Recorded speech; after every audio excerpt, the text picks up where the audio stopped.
This is Basingwerk Abbey at the Greenfield Valley Museum. Today, it stands in ruins, but hundreds of years ago, it would have been a home to monks of the Cistercian order, also known as the White Monks. Through the power of magic and advanced multi-million-pound special effects, let's travel back in time to see what the life of an average monk would be like back then. It seems we don't have a multi-million-dollar budget, so let's do this the old-fashioned way. The power of imagination. Back in 1147, when this order of monks was first established, this would have been an impressive structure. But what of the monks who lived here? What was their life like? Well, look, there's one of them now. Let's ask him. You.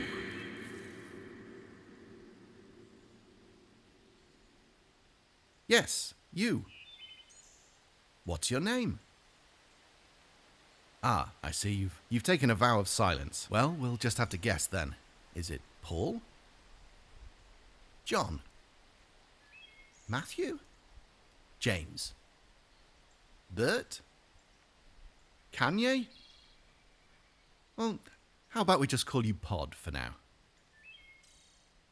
So, a vow of silence was optional. However, there were some very important rules that the monks had to live by back then. In at number 3, it's the vow of poverty.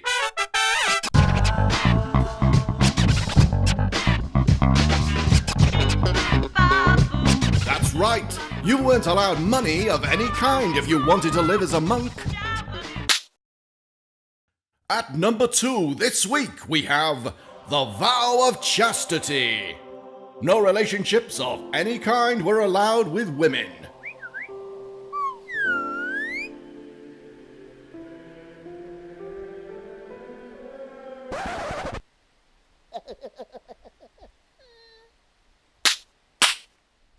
And finally, still at number 1, we have the vow of obedience. Monks were expected to dress and behave in the same way, so no adding your personal style to your get-up.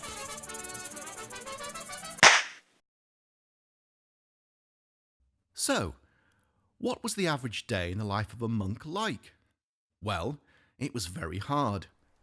Pod is expected to rise at 3:15 in the morning. Every morning. At 3:30, prayers would begin, followed by a time for personal meditation and study. 3 hours later, at 6:30 a.m., it was time for breakfast. Imagine how hungry Pod would have been. Then it was time for more prayers. And finally, work would start at around 9:15. The monks wanted to be self-sufficient, which meant all their food had to come from the grounds of the abbey. Pod could have found himself tending the gardens. He could have been doing the washing up.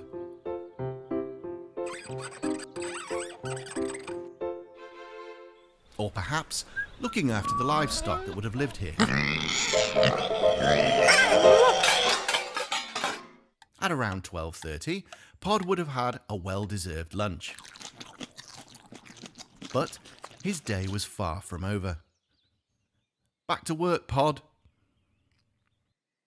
Perhaps Pod might have had to visit an infirmarium, a monk who would have provided medical care for the others.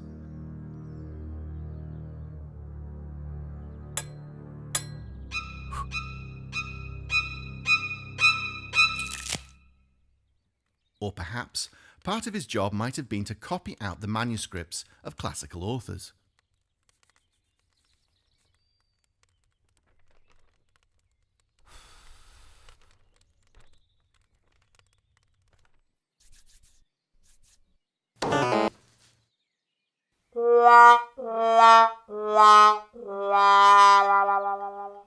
But prayer was always the main focus of the day, and at the sounding of the prayer bell, any work was immediately ceased, and the monks were required to stop what they were doing and attend the service.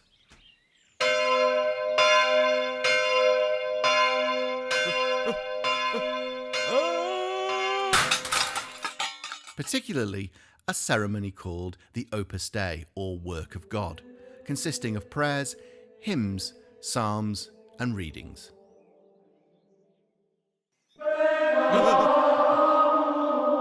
But the abbey wasn't closed to outsiders. Part of Pod's job would have been to talk to visitors, perhaps ones who were thinking of joining the order themselves. Yep. Supper would have been at 6. Then, more prayers. And then, at around 8, Pod would have finally gone to his straw bed, ready to do it all again tomorrow. Good night, Pod.